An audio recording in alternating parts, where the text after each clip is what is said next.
everyone, so I'm back again. Now this is part 4 of another episode of what my narcissistic parents did to me. And this particular episode is about how my mates got the title of bitch friends. Now, a bit of background. I was working for my parents at their thriving pub restaurant as a general manager. I was there for around about a year. And these particular friends happened to be members of staff who worked at this pub restaurant. Now, once I left, my brother's missus, who I've spoken about, the drunk, the way he likes to sniff cocaine, got given my job role. Bearing in mind she was actually a manager, yeah, so when she became my brother's girlfriend, she was instantly promoted to a manager without anybody having any input, just given that priority. And yeah, so she took over my job role and it didn't go too well. And once I obviously left, there was this domino effect with the staff where they all slowly started to move on and leave. Now, just to make things clear, so majority of these staff members had already been employed at my parents' pub restaurant for 2 to 3 years. So me coming onto the scene for the last year meant that it was quite obvious that they were happy to work under my parents' management and employment, and me being there wasn't the reason they were there, because they were already there.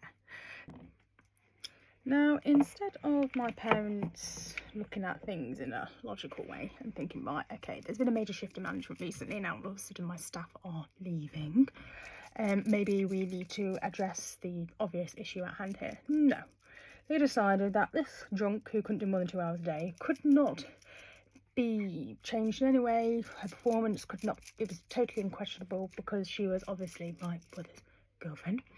So instead, the person who must be behind all of this has to be me. So that's it, yeah. So I've done everything in my power to get away from this drama. I have left myself without a job, without a career as such, having to start again, just to get away from the drama of working at that pub and being near my brother and his missus.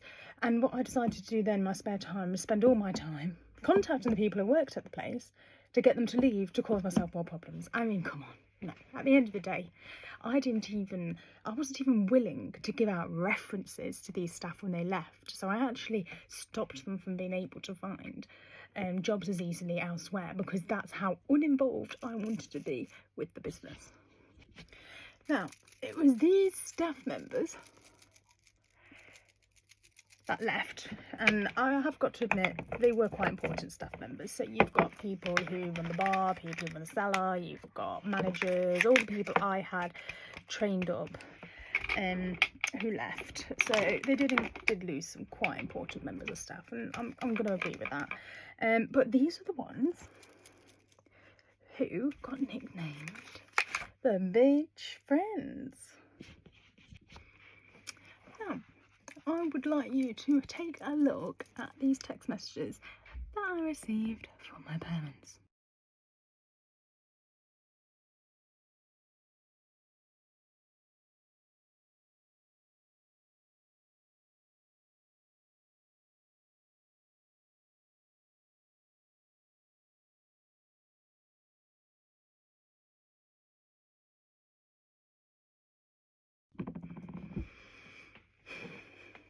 Now, I haven't actually got the review anymore. I did screenshot it at the time. I believe I did, but I can't seem to find it back in my photos. But basically, it was some unhappy, disgruntled customers leaving a review about parsnips and bed wine or something. So basically, they had received parsnips that were undercooked with their roast dinner.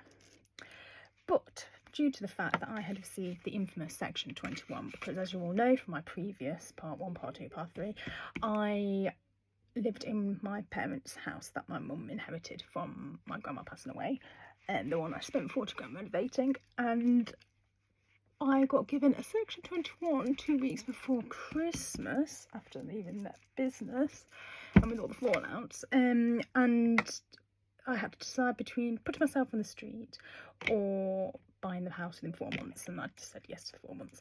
So yes, the infamous Section 21 had been given, and it was 2 weeks after this that these reviews decided to pop up. So of course I was told that it was got to be, due to it being too much of a coincidence, it must be me and my bitch friends that had done these reviews. Now I can say with all honesty, I mean this is pure honesty, that it wasn't us. We're busy, you know, living our new lives, new jobs, doing whatever we're doing, and it wasn't us, right? Clearly was, as I say, a disgruntled customer. And I even had to look through the reviews, and these are people who have done 100 reviews in 100 different places. They weren't new fake accounts, they were genuine people. And I did obviously argue this, but I was told adamantly that I needed to take them posts down. Yeah, me. I needed to contact these randomers that have been to the restaurant unhappy and get them to take these posts down. Obviously I couldn't, because it wasn't us. Now, the funniest part about this story, right, is that throughout all the dramas, I obviously never wanted to involve my daughter, their granddaughter, in any of it, pony on their land, all of that. So